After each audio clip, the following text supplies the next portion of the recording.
Hi everyone, my name is Allison Ramirez. Welcome to my channel about all things writing, editing, and publishing faith-based books.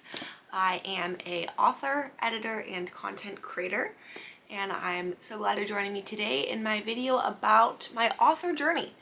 I thought it'd be good to create a video to just let you know where I started from and how I got to where I am today, and all the important events and pieces along the journey.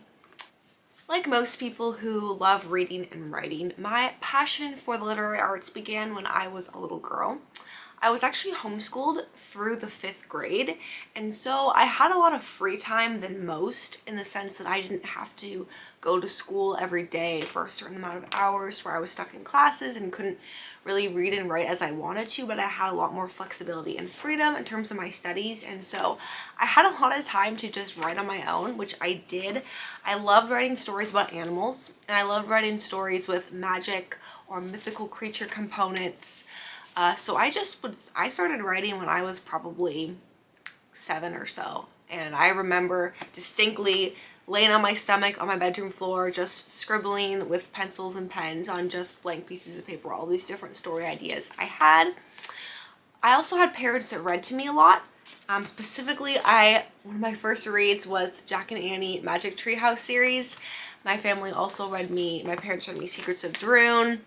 I read the Sisters Grimm series, and when I got into middle and high school, I absolutely adored this series, which probably a lot of people haven't even heard of. It's called Skullduggery Pleasant, and it's a 8 or 9 book series, and you can see the books are pretty big, but it's an Irish author, Derek Landy, who wrote this series, and I was in love with this series in middle and high school, and that's where my interest in writing fiction and fantasy really took off. Then when I was in 6th grade, I went off to public school for the first time, and I took advantage of my English classes, and I was blessed to have a really encouraging English teacher when I was in 6th, 7th, and 8th grade. And my teacher would let me think outside the box on my writing assignments. I remember specifically I was doing a narrative writing assignment, and it was only supposed to be maybe a 10-page story. But I had this grand idea, and I asked him if I could, write a longer story, and he was like, of course, sure. And so when I was 13 years old, in the 7th grade, I wrote my very first book, which is actually in this binder, and it was 45,000 words was how long it was, and it was about 120 or so pages on Microsoft Word. And I remember just being completely proud of myself that at such a young age I had written a book from start to finish. The plot of this, I guess nowadays you would consider this a middle grade read. My main characters were 12 or 13 like I was at the time I wrote it. And it's just a story of them kind of a coming of age, finding yourself story. There's a point where they run away into a forest and they meet some other people and they go on kind of adventures and journeys. Anyway, I wrote my first book then, and I had the writing bug to write books when I finished that story. And then actually the following year, when I was 14 in 8th grade, I had an idea for another story. And at the time, a good friend of mine was also a pretty good writer, and we had the idea to co-write the book together. I'm not going to give any spoilers away on the content of that book because it's actually part of a project I'm working on in present day.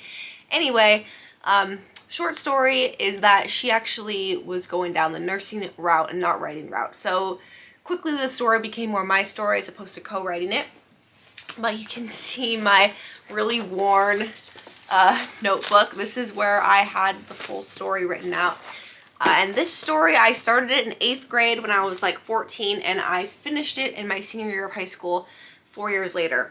And the book ended up being almost 100,000 words. It was 98,000 and 250 pages in Microsoft Word. And I was even more proud because not only had I completed my second book, but it was 2 times as long as the first book. And that story I was super passionate about. As an 18-year-old, I thought, I'm totally going to publish this. But that was long before I really knew all that went into publishing a book. And so, unfortunately, graduated high school, went off to college, and that story just kind of fell to the back burner. Then fast forward to college, I went to a university that was about 30 minutes from where I was living in Seattle. And I majored in English with a creative writing emphasis, hoping that I would go on to write and publish fiction books specifically for young adults. And in college, I did a lot of writing short story wise. I also should mention when I was younger, I wrote a lot of poetry and short stories, several of which I entered into some contests, and I did pretty well in a few of them, and that just motivated me all the more to keep writing and keep trying to refine the craft.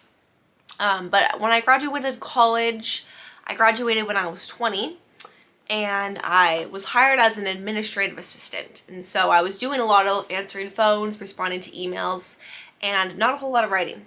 And this went on for about a year and a half, and then due to the pandemic, I was laid off from my job.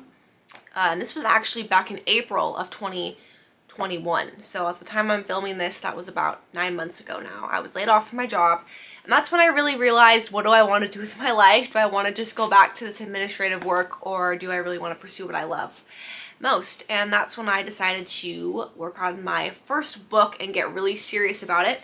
And at the time, I had been, as I mentioned, I had written 2 books that weren't published, and I felt like I knew a good amount about writing because I had a degree at that point. But little did I know how much I still had to learn.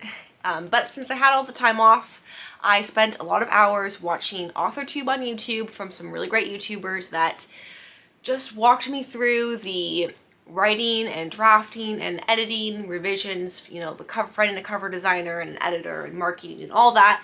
And I realized how much there was to learn. I looked briefly into the traditional publishing routes, but I just couldn't find anyone to take on my book. And so I thought, you know what, I always wanted to publish a book, so I'm going to look into self-publishing. And so for the next 6 months, I worked on my book, which actually, unlike my previous books, was not anything having to do with fiction or fantasy. I actually wrote a nonfiction Christian devotional because when I went off to college, I actually struggled with a lot of anxiety and panic attacks, and so I wanted to write a book to help other people working through that, but I wrote from the perspective of a prayer form in my faith tradition, which is the Rosary. And so I focused on the joyful mysteries of the Rosary, which, if you're not familiar with the Catholic tradition, there is 4 different sets of mysteries. And they're all stories from the Bible that one can meditate on. And so I focused on the joyful mysteries, which has to do with scripture passages about Jesus when he was born and when he was a baby and a child growing up. And so I published my very first book, which you can see right here, in October of 2021. And to this day, it's only been 3 months since it's been out, but I'm super proud, and I'm really happy that I was able to accomplish my dream of publishing a book.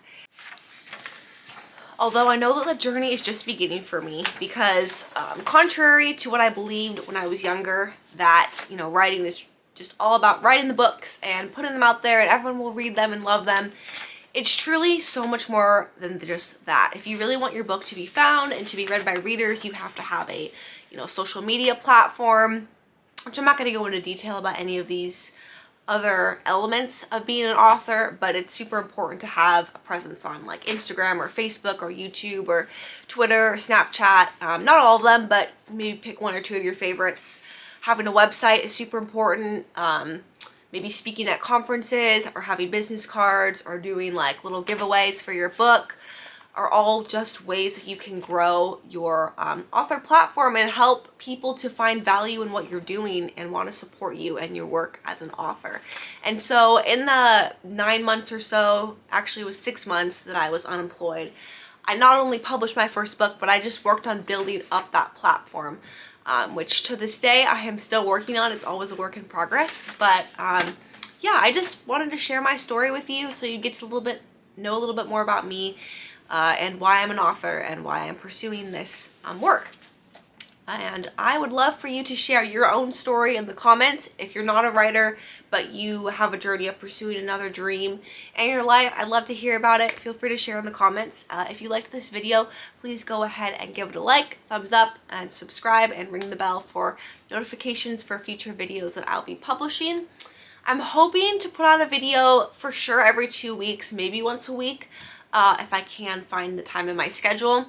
I'm actually working a full-time job working on like faith formation programs at a local church, and so I'm not able to devote all my time to my author platform and my author business, but I love connecting with you guys on YouTube and sharing all about writing and self-publishing and editing in that journey if you're interested. So thank you for tuning in today. God bless you in your week, and we'll see you next time. Bye-bye.